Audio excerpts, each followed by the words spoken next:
Thank you very much. Thank you, Sihle, for coming through at such a short notice. You know what?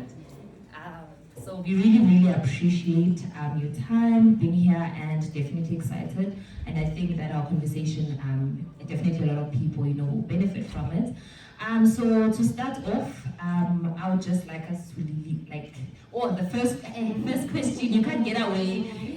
Everyone was asked, "Udumengani, ma'am?" Before we start, yeah, udumengani. Must tell me see what comes to people's minds.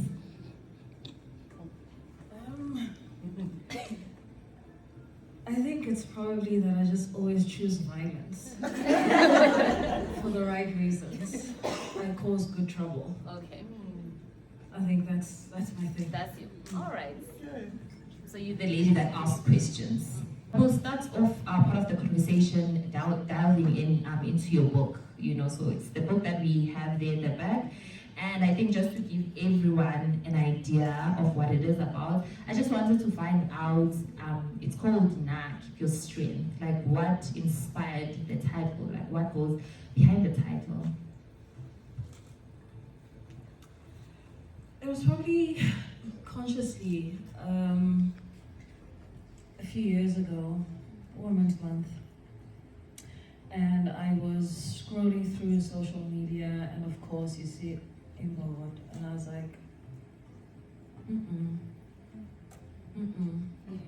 because if you actually just sit and you just think about the word itself, how was that a compliment? How was that supposed to be encouraging?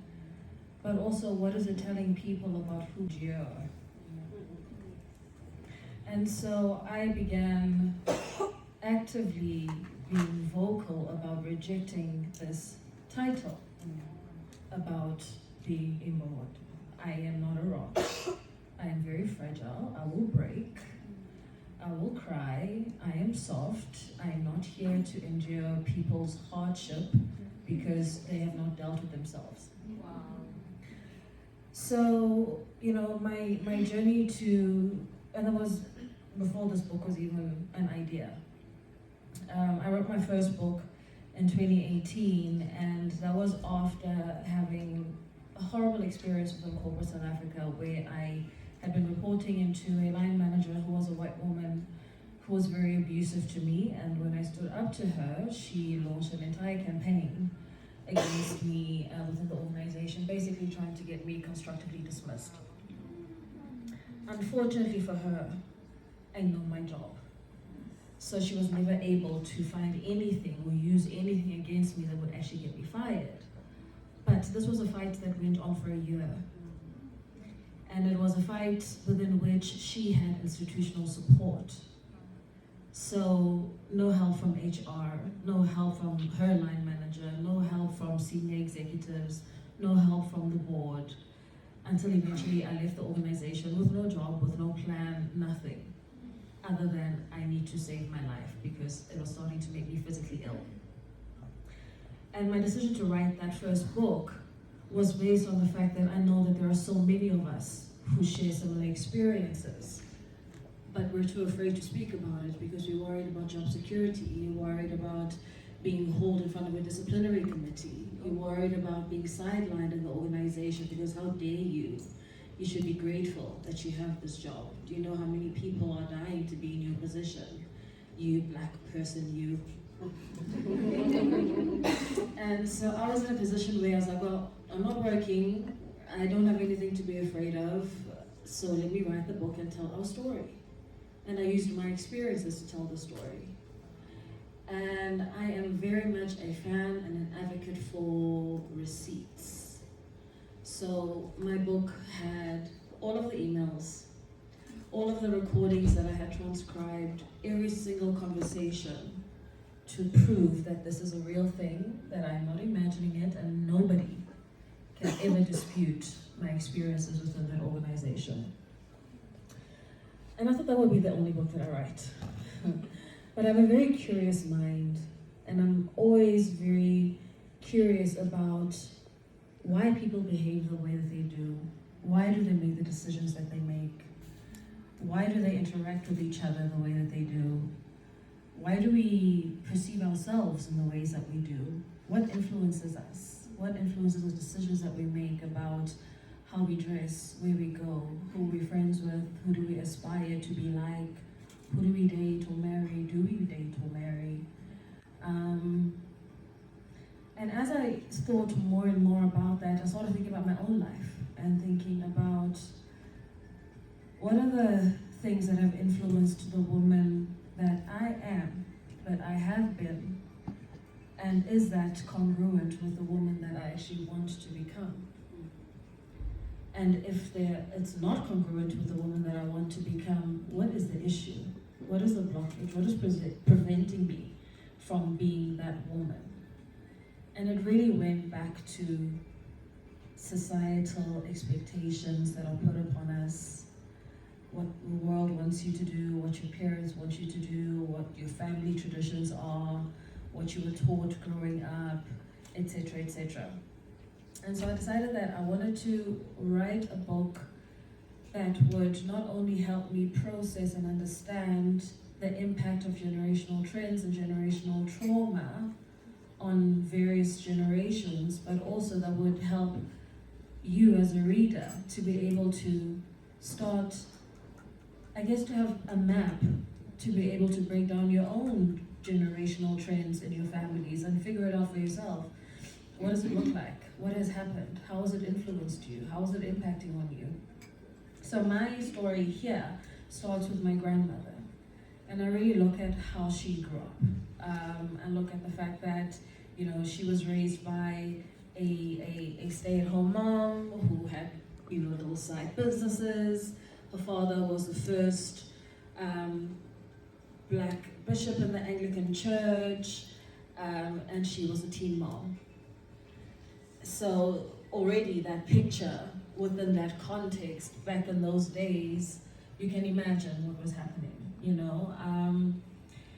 And one of the most interesting things for me in just that particular story and unpacking that story was how my grandmother had that child when she was 15. Later on, when she was studying nursing, she married my grandfather. They had 5 kids together, my mother being one of them. I grew up knowing that my grandparents have 5 children. And once in a while, there would be this uncle who would come and visit. And I would just be like, oh, Uncle so-and-so. I don't know how he fits into the picture, but he's Uncle so-and-so. He just pops up every 3 years. Whatever, you know? It was only really in adulthood that my mom actually told me that actually, this is our brother. And I was like, what do you mean your brother? And then my mom told me the story.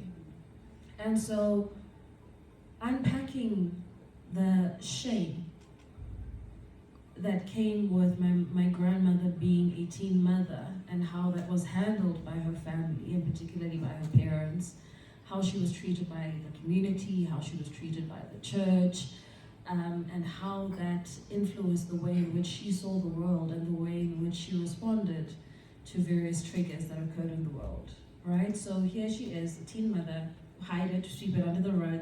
Her child is raised by her parents, off they go, she lives somewhere different, she has a different life with her husband.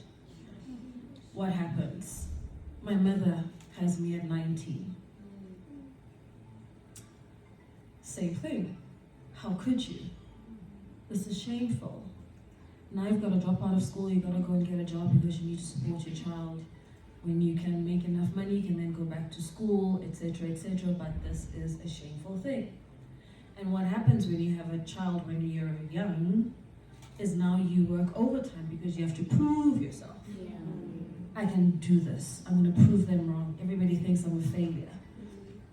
But still, sweeping things under the rug. We're not dealing with the actual issues. We're not addressing the actual issues. Instead, we're isolating people because of the shame that is being brought onto the family. Right? And then what happens? I have my daughter at 21. Sounds like a good.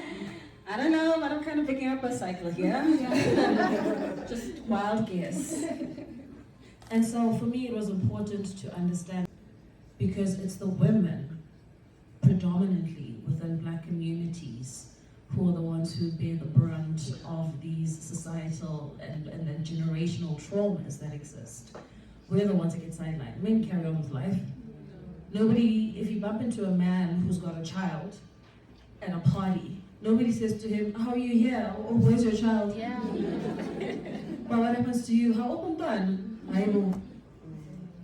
Everywhere you go. Or you go on social media and you post a picture of yourself being a woman, because that's what you are first, and you're on an island and you post a picture in a bikini and somebody says, but you're a mother. And then? And so that's one component that this book really deals with. Let's be honest about what it is that's happening in our families and our communities, but also let's hold each other in love. Because the fact that people's paths are different, the fact that somebody may fall pregnant unexpectedly or have an unplanned pregnancy, it does not make them less than. It does not make them a failure. It just makes their path different. But it does not, if your path is different from theirs, it does not make you better than them. The fact that you weren't a teen mother doesn't mean that you're better. It's just that your path is different. And one of the biggest challenges that we have, particularly in our community as women, and Black women in particular, is we love one-upping each other. We always want to prove to ourselves that we're better than the next person. And the question is always, why? Why do you want to be better than the next woman? How does that help you in any way? How does it improve the quality of your life? Because the only way in which you can measure your life is within yourself. Am I better than I was yesterday? Am I better than I was last year? And with regards to the title of the book, it really speaks to rejecting every single expectation that other people have put upon me that requires me to be strong that I have not signed up for. I will decide when I will be strong, and I will decide what that strength looks like. I'm not going to be told, oh, just endure, oh, he cheated.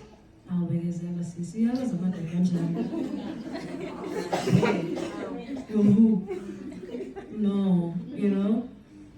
So often we get told that's just how people are, that's just how men are, that's just how marriage is. Why must it be like that? Because if we actually are honest about the state of our societies and our communities, we have a very, very big problem. Our societies are in trouble. Our communities are in trouble. How many of you can walk around anywhere, at work, at home, on the streets, and say, I feel safe? Just raise a hand.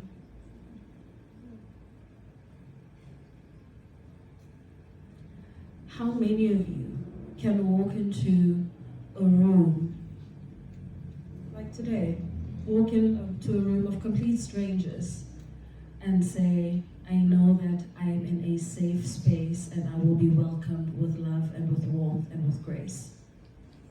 Just raise a hand. Not a single person. Clearly there's something wrong. So why are we insisting on doing things the way they've always been done? Where has it gotten us? We look at all the crises that happen in this country. We just had floods in KZN. We had the pandemic. We had funding for it. And what's the first thing all of us thought? Oh, someone steal this money. Everyone, right? That is the state of our societies. Something is wrong. And if we are wanting to create different societies and different experiences individually, we have to take accountability to becoming different people. And we can only do that by being honest about who we are, how we got to where we are, and how do we become the people that we need to be in order for us to contribute towards a healthier, safer, more productive, more equal society for everyone. Wow. Yeah, for a clap. Nizwele guys, ngicela like ningabi stingy, nithenga imali, ithenga incwadi, set yourself up, sengize ngomile, ngicela amanzi guys. Ngicela ningipha amanzi, iyo. Ayo guys, ngicela ngipha amanzi. Thank you so much. Thanks. Sure. You know, you spoke about briefly about your challenges in corporates, and you now talking about now keep your strength.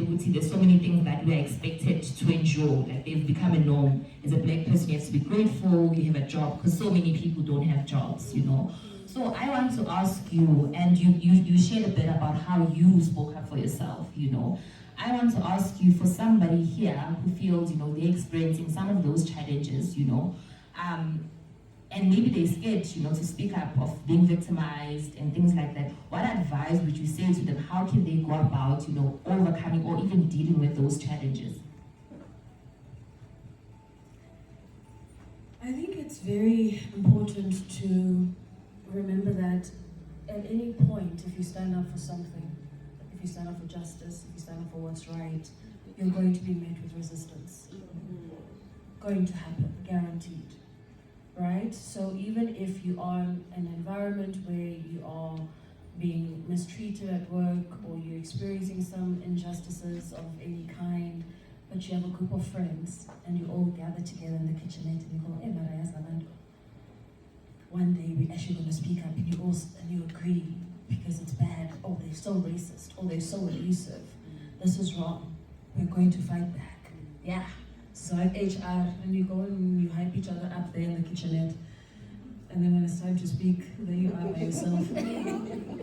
This happens all the time. Because people are afraid, right? What are they afraid of? Losing their jobs. Why? You have responsibilities. For many, many black professionals, young black professionals, they're the first in their families who are in white collar, blue collar, whatever collar, the collar job, corporate, right? They're the first ones who are in corporate. They're the first ones who have gone to university in their families. And there are all of these expectations that are put upon them. And for some of them, even when they go home and they say, I'm in a very unhealthy environment and it's taking its toll on me, I'm mistreated, this and this is happening, and the families just go, just be grateful you have a job. Right? So you don't have the psychological and mental support at home. And then you go to work every single day and you're dealing with all of these challenges on an ongoing basis. And the likelihood is that because you're black, you don't have exposure to mental health support resources. You've probably never even heard the word therapy or counseling mentioned by anyone in your family. And so what do? You look for coping mechanisms. You go out a lot, you drink a lot, you might dabble in some cocaine here and there, And the reality is that a huge chunk of black professionals, our age group, are functioning alcoholics and drug addicts. They work perfectly fine, but they're addicts because that's a coping mechanism. Because they don't know what else to do, because they have no safe place to go and speak about their problems. That is the reality that we're dealing with. Now, to go back to the fear of a loss of income, oppression thrives off of attaching itself to the one thing that you value the most. And what you value the most is your income as a black person, because poverty has a black face in this country. And they know that very well. And that is the power that is leveraged to make sure that you stay in place, you toe the line, you keep quiet, you take whatever they give you, you don't support another black person who's speaking up, you separate yourselves from them, you won't allow anyone to see you speaking to them in the workplace, and so you then make things even worse, as opposed to banding together and standing up for something. Granted, it's not for everyone to stand up and fight. It's not. When I think about my own activism, I'm always very clear about the fact that if you say there's a march, you're not going to find me there. I don't care what the march is for. I will be there. But I will speak. I will write. I will do interviews. I will do videos. I will run webinars. I will do whatever it takes to educate people on the subject and its impact and. But I'm not going to be on the streets. It's just not going to happen. But the point is that each and every one of us has a resource, a skill, an ability to do something to contribute towards the fight. So what are you willing to contribute? But also, what are you willing to sacrifice? Because no battle happens without sacrifice. Nobody comes out of it unscathed. So we are in a position where I believe that every generation has its fight. Every generation has its battle that you absolutely have to honor. But we are running away from all of them, right?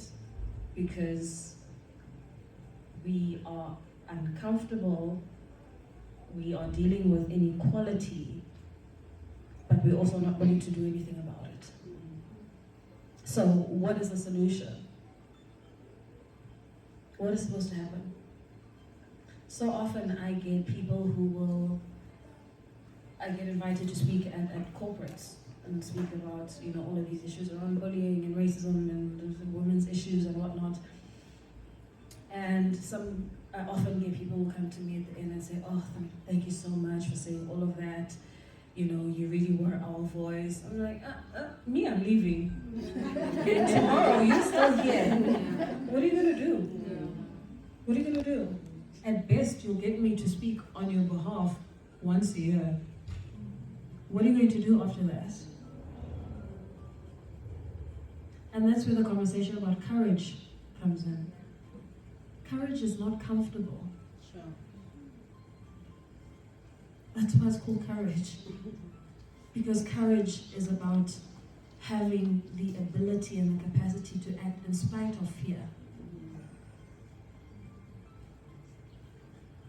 And there is nothing that we're going to be able to achieve without having courage. Because even showing up as your truest, highest self requires courage. Because it's going to make people uncomfortable. Because you've changed. Having boundaries requires courage. Because it's going to make people uncomfortable. Because why can't they walk all over you anymore? Why can't they make you do things for them that you never wanted to do anyway, but you always just said yes? Because you exist to serve other people before yourself.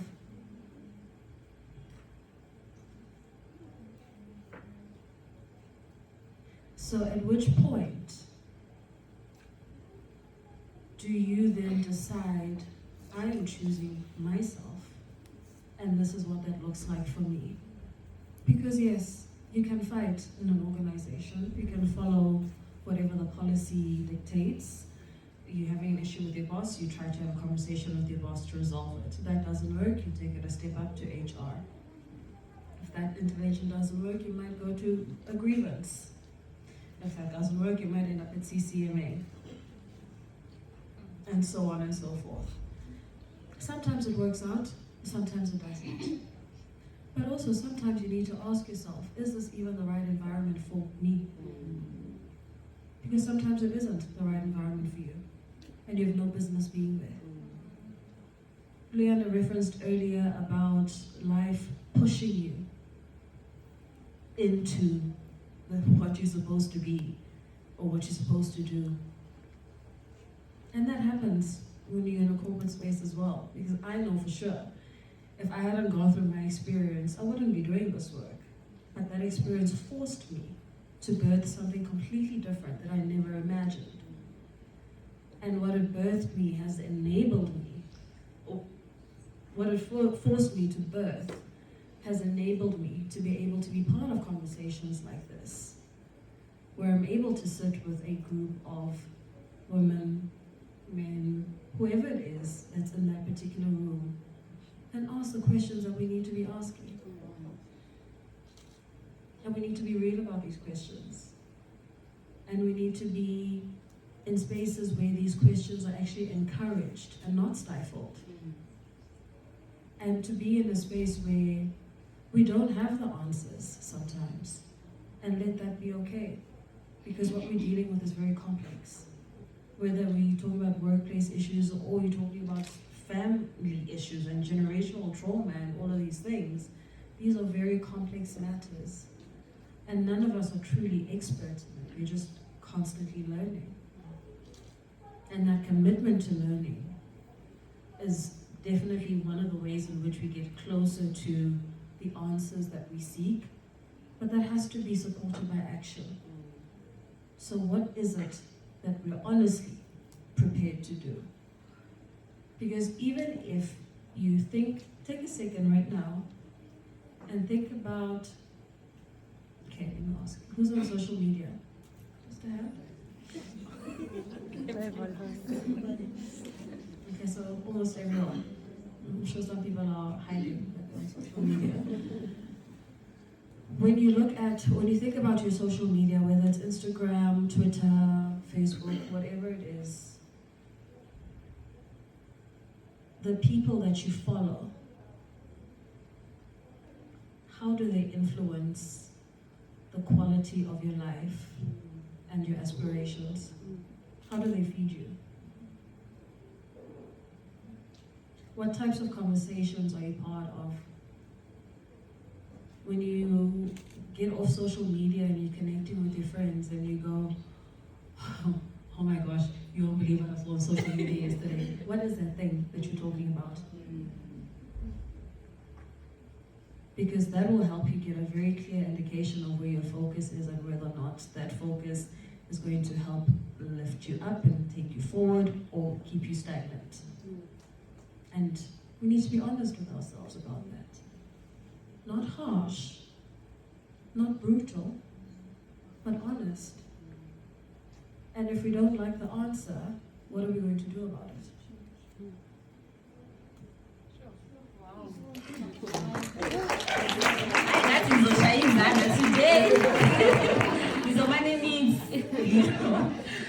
So now, speaking up in the workplace and everything, I want us to delve more into what are we speaking up against. Like, can we talk about what are some of the challenges that you speak about in your other ways, in corporate, some of the challenges like toxic working environment. At what point do we define a place as being toxic? So my professional background is communications. I'm a communicator, I'm a writer, that's what I did in corporate. So I'm very literal about language and words. So I'm very intentional about what words I use, why I use those particular words. But also when I'm reading something, I'm very particular about what exactly this person is saying by using this particular word, right? And so when we speak about the term toxic workplaces, just think about toxic. What comes to mind when you hear the word toxic? What are some of the things that you think of when you hear just the word toxic? Unhealthy? What was that? Abusive? Poisonous? Damaging? So the term toxic workplaces was really coined to help give people a name for the experiences in the workplace that are harmful to them in a variety of different ways. And so, some of the harm might be mental health issues, anxiety, heightened stress, depression. We're seeing a heightened number of young Black professionals being booked into mental health facilities because of their workplaces. The World Health Organization has predicted that by 2030, which is in 8 years, depression will be the leading medical concern globally. So clearly there's a very big issue. And some of the things that people are fighting against or dealing with and being confronted by in the workplace include bullying. Bullying is one of the biggest trends in the workplace. Exclusion and isolation is a big issue in the workplace. Because even when you think about it in the context of prisons, when you're being punished and you're put in solitary confinement, people could literally lose their minds. That's how dangerous isolation from your community is. Knowing that you are doing the same work as someone in your team and you earn far less than them, but you're not allowed to say anything because salaries are a secret. And having to deal with that form of gaslighting in the workplace is incredibly detrimental. Having to be a black professional who is tasked with training a new white person in the workplace and that person becomes your boss within 3 months.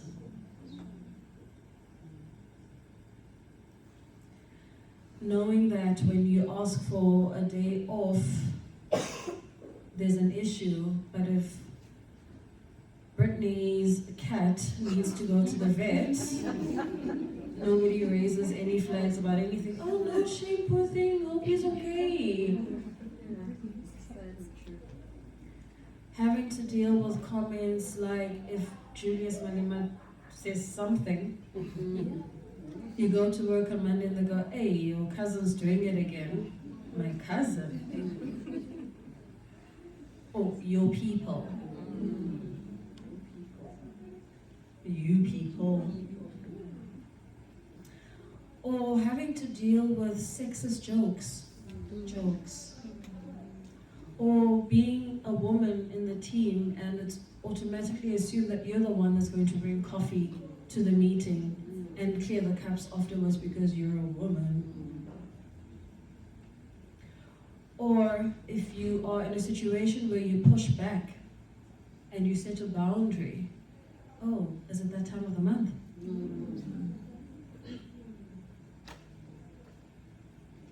There are so many different ways in which discrimination plays itself out in the workplace. And a lot of people refer to it as microaggressions.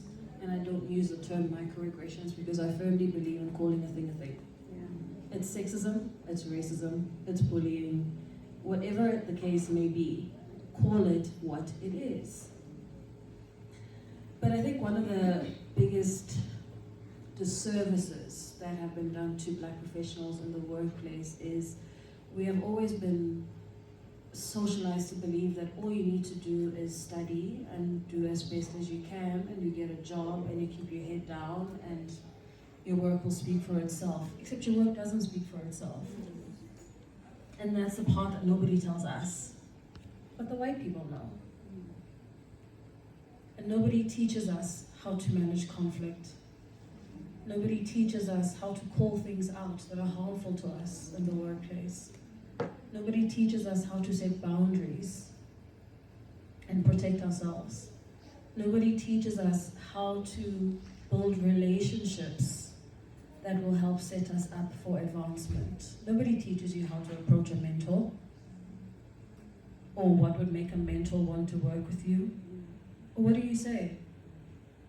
Nobody teaches you about how sponsors actually identify candidates that they want to sponsor within an organization.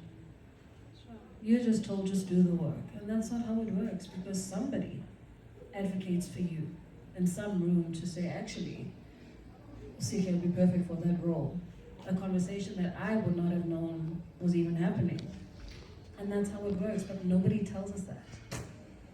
And that's why I focus yes, I do all of this consulting work and all of that stuff, but a lot of my work focuses specifically on the development and advancement of black women because there's so much information that we do not have access to, and I want to make that information available.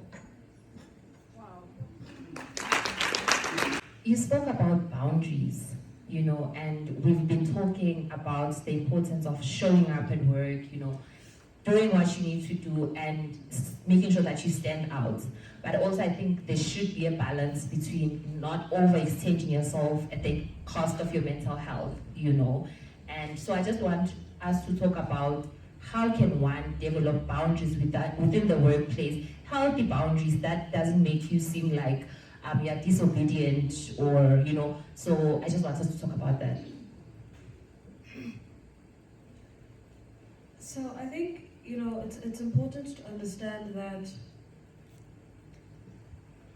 boundaries are not about resistance or disobedience.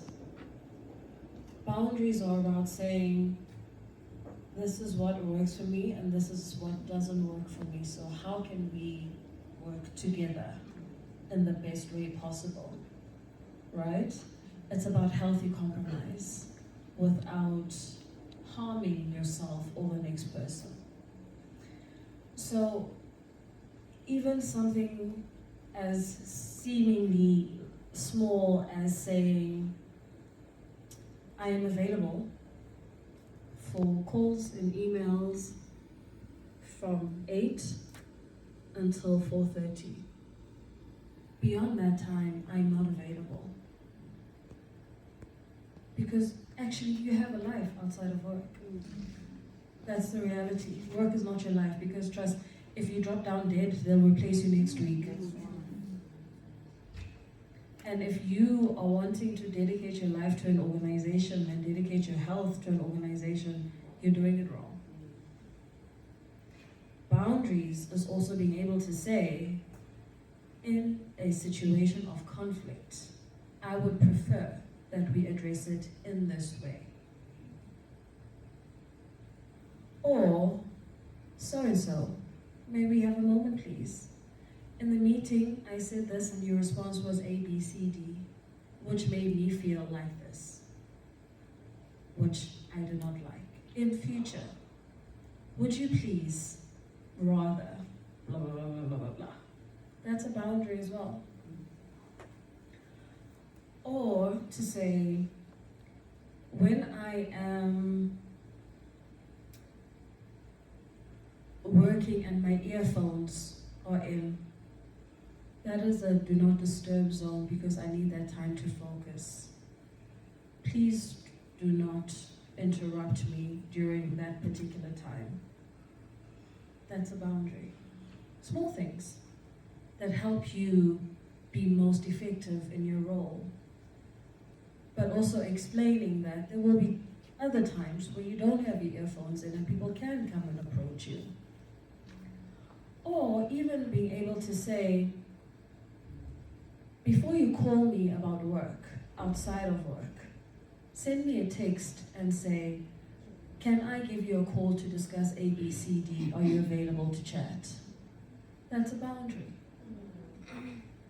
So each person needs to take the time to think about what are the things that are A, going to make me help me be more effective in my role, B, protect my mental health and my peace of mind, C, not take away from my personal time, but D, enable me to still be an active contributor towards the broader team. And what does that look like? And then have the conversation with your line manager or whoever it is that you need to have a conversation with. But you need to be clear first. You need to understand first what are the things that help or hinder you. Because your line manager's job is to enable you as best as they can to be able to fulfill your function effectively and successfully. But if you don't know what your boundaries are, if you don't know what support you need or what understanding you need, they can't do that. Yes, some line managers will resist it. Yes, some line managers are micromanagers, so they will always want to be hovering over you. But that's something that you learn to manage, right? And some people can learn that through various resources. You can read up on conflict management, setting boundaries effectively. You can work with someone like myself who's a coach. There's so many different ways to navigate it. But the point is, you're not going to wake up one day and it's just going to land on your lap and you've got the solution. You have to actually go outside of yourself to find the answers, to navigate the situations that you find yourself in. You have to have a willingness to do the work. And it is work. Because you have to constantly be learning. You have to constantly be wanting to grow your professional skills, yes, but also your own personal development. You've got to be invested in that. Because the you now is not going to be the sufficient version of you for next year to get you through what you need to get through next year.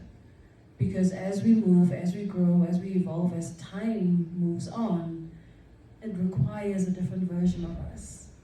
And the more we want to advance and level up, we have to keep evolving in order to rise to the occasion.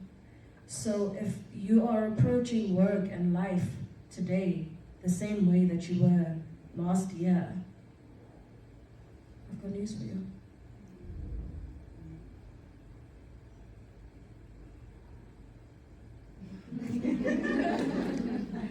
As I hope in our point, I think a lot of us is you know, I hope you guys. And then, so we're talking a lot about, you know, the workplace challenges. How does one pursue mental well-being in the midst of that? You know, because you still have other roles, like you said, you're a mom, you're a wife, you're that. It's not just about work. So what does one do so that, you know, whatever challenges we are facing at work don't consume us so much that it impacts our different areas of life? One of the things that I always encourage my coaching clients to do is to, so just to contextualize, you know, when you buy a car or you're in a car, it always has an emergency kit, right? And a spare wheel. Well, it should have a spare wheel. I've seen plenty of those. Right? In case of emergencies. When you go into a building, there is a fire extinguisher and a glass case in case of emergencies. Why not treat your mental health in the same way? So think about what are the things that I know for a fact, because I've experienced it, I've done it before, help me get out of a mental, emotional, psychological rut. What are the things that bring me joy? What are the things that remind me of who I am, that remind me of my value, that remind me of my brilliance, that remind me that I matter, that I'm important, that remind me that I'm, you know, all of these things, whatever your affirmations are, and create a little box for yourself. And you put whatever can be in a box, put it in that box. Your affirmations, your bath salt and bath bombs, your favorite chocolate that says you're the best, or whatever the case may be, a spa voucher, whatever it is that you know helps you reset yourself, but also that helps you regulate your emotions, put it in that box. And when you feel that you're in that space where you can sense that you're beginning to struggle or you're approaching that territory that is strenuous and uncomfortable, then you know that you can reach for that box and there's stuff in there that is going to help you navigate it in a healthier way. Journal. Journaling is very, very helpful and very therapeutic. And the beauty about it is that it's only yours. So you literally can write whatever, however, whatever language, for as long as you want, or as short as you want. Sometimes you can write a whole long thing about you struggled because your boss did this, or so and so did that, or your man did this, or your girlfriend did that, and it made you feel this way and that way, and it's got you thinking about A, B, C, D. The beauty about journaling is you literally just write and let your mind take you where it needs to go. And your hand just flows, your hand just follows. You don't need to pre-think it. because there is no end result, there's no right or wrong answer. It's just you taking out what's on the inside and putting it on paper. And that's really the beauty of it. And it's very, very helpful. And sometimes your journal entry could just very well be, fuck this day. And that's okay too. And that's okay too. Because it's your resource to take out what is in you that is toxic to you. Because the things that we harbor that are unhealthy, the feelings, the thoughts, the ideas, the perceptions, the experiences, we have to express them in some way. And sometimes you can't have a conversation with someone to say, you made me feel this way, because maybe you don't feel courageous enough at that particular time, or maybe you don't have the words to express it at that particular time. But that journal will help you to be able to say, you can pretend you're having a conversation with that person. You can pretend you're writing them a letter saying every single thing you want to say to them, just to get it out of your system. And then of course there's therapy or counseling, which is very helpful. Working with a coach is helpful because we help you truly unpack and get to the root of what you're feeling and why you're feeling that way. And oftentimes, clients are very shocked to find that actually the issue that you have with the swongile is not actually an issue you have with swongile. Swongile just happens to be your punching bag. So there's so many layers to us that we have no idea about until we actually expose ourselves to the tools that are available. But you have to be interested in your own well-being to go out and find those tools and learn more about it and be conscious of your journey and understand that it's a journey and there's no end point, because we're constantly healing, we're constantly growing and evolving, we're constantly going through experiences that challenge us. And even when we are working on ourselves, it's so important to always remember that we're still good enough in that state. So just because you're doing the work doesn't mean you're broken or unworthy. Absolutely not. You're always worthy. You're just a work in progress.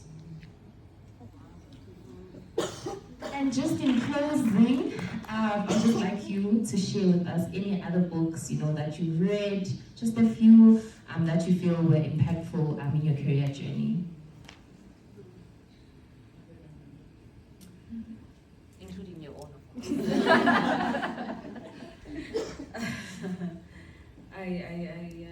I try very much to not read my own books as much as possible. It's very interesting for me because I don't read a whole lot of business books. And it's not to say that people who write business books, I feel like I don't have anything to learn from them. That's not it at all. But where business people are concerned, I prefer to listen to them as opposed to read their books. So I'll watch interviews, I'll listen to podcasts, etc., etc.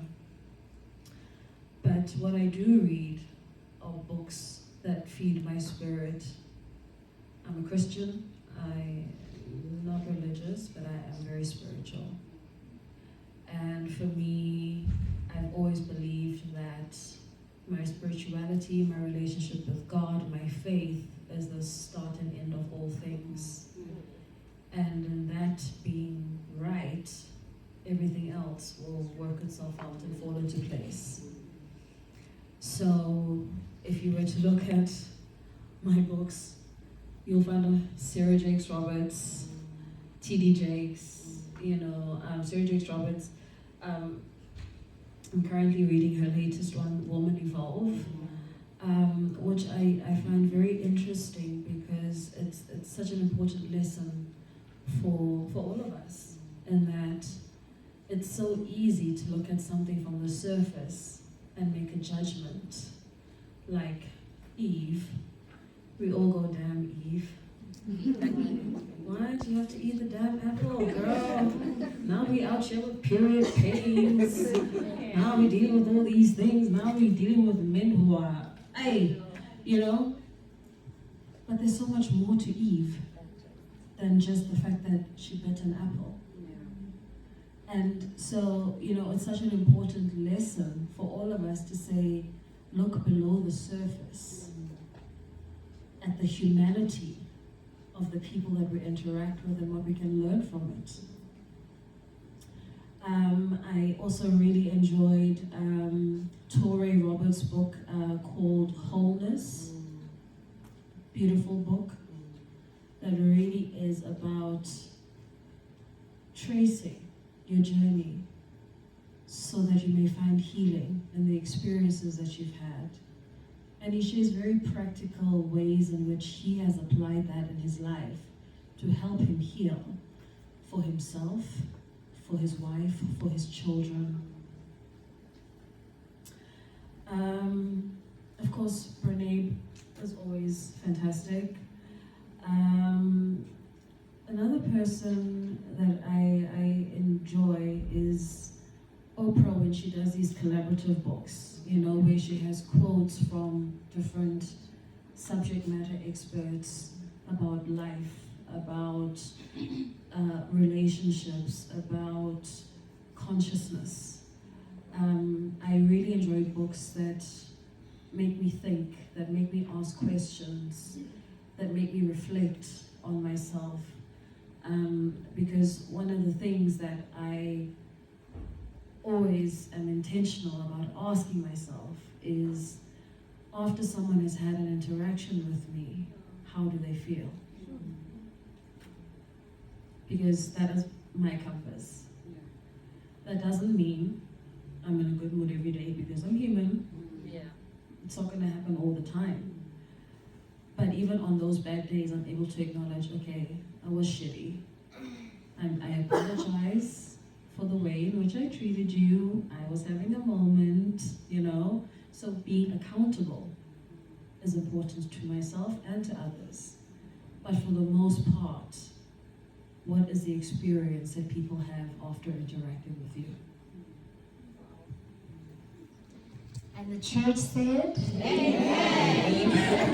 Thank you so much.